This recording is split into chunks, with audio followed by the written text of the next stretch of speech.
Like yesterday, we spoke about what it is to be raised with Christ.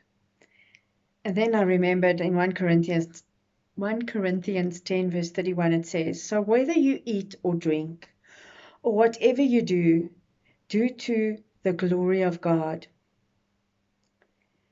And it's so difficult because whatever you're doing, if you are in your most vulnerable moment sitting in the bathroom on the toilet, do it to the glory of God. I'm like, really, Lord? Um, Eating and drinking, it's quite a benign thing. But it's been proven that if you sit and you enjoy your meal and that your body is satisfied, and then there's a lot of people that when they talk about having a mealtime, you've got to put your devices away, not be in front of the TV, which I can be quite guilty of, and not have your device at the table or whatever, because you must take note of what you're doing and enjoy it and take pleasure in the food and that. And our, the way we live, we've actually almost made food evil, and it's not. Food is just food, really. It's not evil. It's there to, I'm just doing that again. It's there to nourish you, and God has put it on earth to grow you and keep you healthy. And so everything you do, and have you thought of that? What are the things you do during the day? And do you do it to the glory of God? And you're like, I'm picking up a piece of paper. How do I do it to the glory of God? My mind mustn't be angry that the paper fell. It sounds like a silly example, but have you thought of this time of COVID? And I have been going for a year with my devotionals, and on the 26th of March, it was a year, and it was such a miracle for me to have gone so long. And I've got wonderful support and all that kind of thing, but a whole year. But in that year, something else happened. COVID happened, and so many people are grieving. And there's been so many thoughts around the grief process, and there's these stages that you move through. And I read somewhere, I think it was on Facebook, because I do scroll a little bit, and there was a thing that said you never actually stop grieving the person. You just learn to live your life without that person physically being there. Their memories never go away.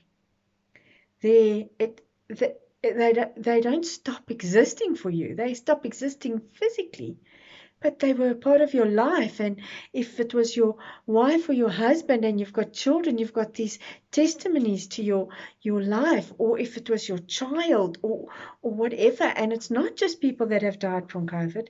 COVID's just put it in my eye. Can you grieve to the glory of God?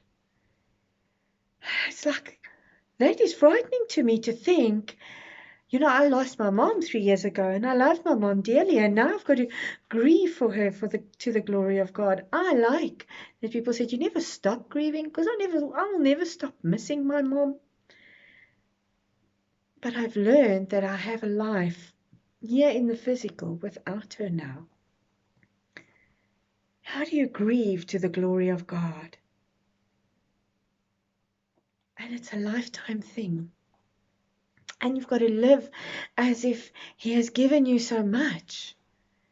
But He's actually taken away these people that you are grieving for. It's very hard. How do you grieve to the glory of God? How do you be this person that you might not be so satisfied with to the glory of God? What is it there in your life? And it's something that I'm going to have to look again, that you are doing almost mundanely or half-heartedly, or a necessary thing. Not everybody loves cooking. But if you are joyful because you're feeding your family, that's okay. You might not like the cooking, but you're feeding your family. That's better. How do you do it? Every mundane thing. Because eating and sleeping, mundane.